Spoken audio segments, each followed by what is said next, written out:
Hello student, hello everybody. तो आज physics का फ्लूइड मैकेनिक्स का लेक्चर नंबर 17 होगा। एज पर नीट हम नेक्स्ट पॉइंट डिस्कस कर रहे हैं।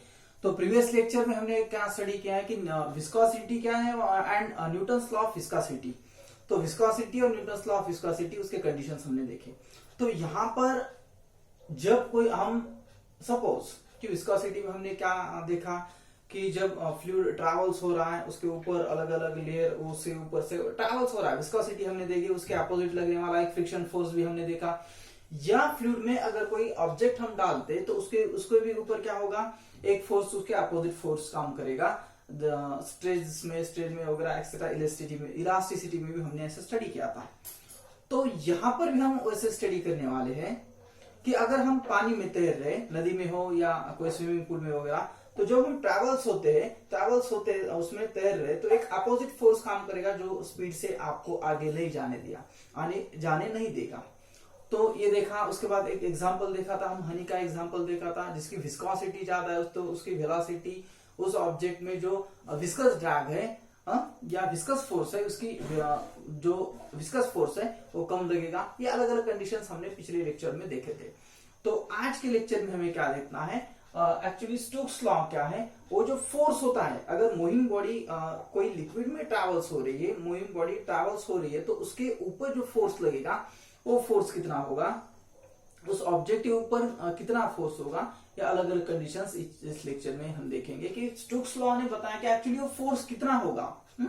जो विस्कस फोर्स लग रहा है वो विस्कस फोर्स कितना होगा, ये इन्होंने बताया। तो मेरा नाम है श्री सूर्यवंशी और श्री सूर्यवंशी नाम का चैनल आपको सब्सक्राइब करना है, लाइक करना है और शेयर भी करना है। ये डिफरेंट कंडीशंस आपको करनी है। तो स्टोक्स लॉ में हम देखेंगे कि यहाँ पर अगर आपने कोई बीकर वगैरह ले लिया, यहाँ पर एक एग्जांपल या एक्सपीरियंस से हम देख सकते हैं कि एक्चुअली कंडीशंस क्या बनती है और विस्कोसिटी या विस्कस फोर्स कैसे लगेगा और उससे स्टोक्स लॉ क्या होगा, इसके बारे में हम स्टडी करेंगे। ठीक है। तो यहाँ पर टोटल फ्लूइड होगा आपका, और फ्लूइड में हमने क्या की, एक स्फेरिकल बॉडी हम डाल रहे। तो स्फेरिकल बॉडी क्यों है ये हम आगे देखेंगे। लेकिन यहाँ पर क्या किया हमने, एक स्फेरिकल ऑब्जेक्ट है आपके पास, एक स्फेरिकल बॉडी या स्फेरिकल ऑब्जेक्ट हम इसमें फ्लूइड में डाल दिया, तो क्या हो जाएगी, यहां से ट्रैवल्स होते हुए ऐसे आ जाएगी यहाँ पर, फिर यहां से ट्रैवल्स हो गए यहां तक आ जाएगी। तो जब ये बॉडी ट्रैवल्स होती है तो यहां से ये ऑब्जेक्ट ऐसे चल रहा है। ठीक है। तो ये टोटल क्या है, इसके अंदर टोटल ऐसा फ्लूइड है। ठीक है, ऐसे फ्लूइड है यहाँ पर, ये टोटल यहाँ पर टोटल फ्लूइड होगा। तो ये बॉडी हमने यहां से डाल दी और ये नीचे जा रही। एक तो ऑब्जेक्ट है, उसका भी कुछ वेट होगा, उसका मास इंटू एक्सेलरेशन, जिसे मास इंटू ग्रेविटी, जो वेट होगा, वेट्स मास इंटू ग्रेविटी से वो नीचे जाएगा। उसका जो ग्रेविटी की वजह से वो क्या हो रहा है, नीचे जा रहा है। लेकिन ये जो फ्लूइड है, जब भी यहां से हम क्या कर रहे हैं, इस बॉडी को डाल रहे, तो यहां से जब ये ट्रैवल्स हो रहा है तो यहां पर क्या करेगा, एक विस्कस फोर्स जिसे बोलते, ये अपोजिट डायरेक्शन में काम करेगा। विस्कस फोर्स सपोज क्या है, यहां से ये बॉडी इस डायरेक्शन में जा रही है, लेकिन अपोजिट फोर्स जो काम करता है, जिसे हम क्या कहते हैं विस्कस फोर्स, वो क्या करेगा, इसके अपोजिट काम करता है, उसके अपोजिट। लेकिन इस बॉडी का जो वेट होगा, इस बॉडी के वेट से मास इंटू ग्रेविटी है, डाउनवर्ड डायरेक्शन, सो क्या हो रहे हो, डाउनवर्ड डायरेक्शन से नीचे जा रहे, अप थ्रस्ट, बायंसी वगैरह डिफरेंट कंडीशंस हमने देखा। लेकिन इसकी डेंसिटी यहाँ पर क्या होगी, वेट होगा ज्यादा होगा तो क्या होगी, ये जो बॉडी है इस डायरेक्शन में ट्रैवल्स हो रही, नीचे जा रहे। तो अब क्या होगा, जब ये यहां से नीचे जा रहे तो इसके बाजू में जो इस फ्लूइड्स के जो मॉलिक्यूल होंगे, उस फ्लूइड के मॉलिक्यूल को भी वो क्या करेगा, साथ में नीचे ले जाएगा। यानी क्या, इंटरमॉलिक्यूलर फोर्सेस जो होते हैं, यहाँ पर ऐसे क्या होंगे, इसके जो मॉलिक्यूल्स है इससे चिपक जाएंगे और ये क्या होंगे, ऐसे नीचे नीचे इसके साथ, इस ऑब्जेक्ट के साथ, इस बॉडी के साथ ये नीचे आ जाएंगे, दोनों साइड से नीचे आ जाएंगे। ये दोनों साइड से नीचे आ रहे हैं, वैसे ही यहाँ पर क्या हो रहा है, एक फोर्स उसको अपोजिट फोर्स भी लग रहा है, जिसको हम विस्कस फोर्स कहते हैं। सपोज इस बॉडी पर लगने वाला जो फोर्स होगा, जो डाउनवर्ड डायरेक्शन में वो ट्रैवल्स हो रहे, सपोज 10 है, और उसके अपोजिट जो वर्क कर रहा है वो क्या होगा, 2 होगा। यानी वो कितनी स्पीड कम कर रहा है, 8 से वो ट्रेवल्स हो रहा है। 2 स्पीड की स्पीड वो क्या कर रहा है, 2, वो अपोजिट में उसके फोर्स लग रहा है। ऐसे ही सिमिलर में इसके बाजू में भी कोई मॉलिक्यूल्स होंगे, वो भी क्या होंगे, यहाँ पर ऐसे नीचे जाएंगे, इसके साथ नीचे जाने की कोशिश कर रहे हैं, इधर से भी नीचे जाएंगे। अब क्या हो रहा है, यहाँ पर जो फोर्स लग रहा है, इंटरमोलिकुलर फोर्सेस इस बॉडी के साथ चले जा रहे थे, वो जो फोर्स लगा रहे वो फोर्स उसका 2 होगा, लेकिन ये जो बाजू के इंटरमोलिकुलर फोर्सेस है इसके साथ ट्रैवल्स हो रहे, वो ज्यादा फोर्स लगाएंगे उसके बाजू में। वो क्या करेंगे, सपोज फोर्स उनका जो फोर्स लग रहा है अब वो 2 से ज्यादा होगा 4, यानी ये जो बॉडी ट्रैवल्स हो रही है अब ये क्या 6 की स्पीड से ट्रैवल्स होगी, यानी यहां से ये ऐसे फोर्स लग रहा है। उसके बाद यहां पर भी ऐसे एक फोर्स लगेगा, यहां पर भी लगेगा, यहां पर भी लगेगा, ऐसे होते होते क्या होगा, ये फोर्स एक कंडीशन पर वो फोर्स 0 हो जाएगा। धीरे धीरे लगने वाला जो ऊपर इसके ऊपर जो फोर्स लग रहा था, सपोज ये जो फोर्स है, ये फोर्स इसकी वेलोसिटी है, वेलोसिटी धीरे धीरे कम होती जाएगी, ये बॉडी नीचे जा रही है, ये बॉडी नीचे जा रही है। यहाँ पर लगने वाला जो फोर्स है, ये फोर्स विस्कस फोर्स तो ज्यादा लग रहा है यहाँ पर, लेकिन इसकी वेलोसिटी इस फोर्स की इसके साथ जो जा रहा था उसकी वेलोसिटी कम होगी। यहाँ पर वेलोसिटी, यहाँ पर ये जो इंटरमोलिकुलर फोर्सेस इस बॉडी के साथ जा रहा था, एक वेलोसिटी से उसके जो मॉलिक्यूल्स थे वो नीचे जा रहे थे, और ये जो अपोजिट फोर्स जो वहां पर ऊपर जा रहा है, अपोजिट फोर्स जो लग रहा है, अपोजिट फोर्स धीरे धीरे ये जो वेलोसिटी है उस वेलोसिटी को क्या करेगा, कम करेगा इस डायरेक्शन में जैसे लग रही है। यहाँ पर इस डायरेक्शन में भी क्या होगा, ऐसे लगेगा। तो ये जो है, तो यहाँ पर क्या बन जाएगा, ये ऐसे बन जाएगी, इनके लेयर भी ऐसे बन जाएगी, ये यहाँ इसका भी लेयर ऐसा एक बन जाएगा, ऐसा एक, इसका भी लेयर एक ऐसा बन जाएगा। यानी ये जो ट्रैवल्स हो रहा है तो सब ऐसे कोनिकल की डायरेक्शन में ट्रैवल्स होते होते नीचे आ रहे हैं। तो ये जो यहाँ पर आ रहा है, ये क्या हो रहा है, यहाँ पर बॉडी का मोशन हो रहा है, जो नीचे आ रही बॉडी, यहाँ पर solid moves through the fluid. अब ये क्या कंडीशन है, ये जो यहाँ पर आ रहा है, तो solid moves through the, solid moves through the fluid, ये फ्लूइड में बॉडी ट्रैवल्स हो रही, solid moves through the fluid, ये ट्रैवल्स हो रहा है। तो अब हमें फाइंड आउट क्या करना है, तो हमें फाइंड आउट करना है कि यहां पर जो फोर्स होगा F equals to how much, viscous force कितना है उसका, उसके अपोजिट के डायरेक्शन में जो फोर्स लग रहा है वो कितना है, वो हमें फाइंड आउट करना है। तो स्टोक्स लॉ में जो स्टोक्स लॉ ने क्या बताया, force on a small spherical body moving in a fluid, force on a spherical body, force on a spherical body, कौन सी बॉडी ले ली है हमने यहाँ पर, spherical body, force on a spherical body moving in a fluid, moving in a fluid, moving in a fluid, moving in a fluid, ये body यहां पर हमने ले ली। थोड़ा सा डायग्राम वगैरह निकालिए, और ये जो जिसे स्टोक्स लॉ कहते हैं उसके बारे में भी थोड़ा सा लिख लीजिए, ठीक है, थोड़ा सा लिख लीजिए।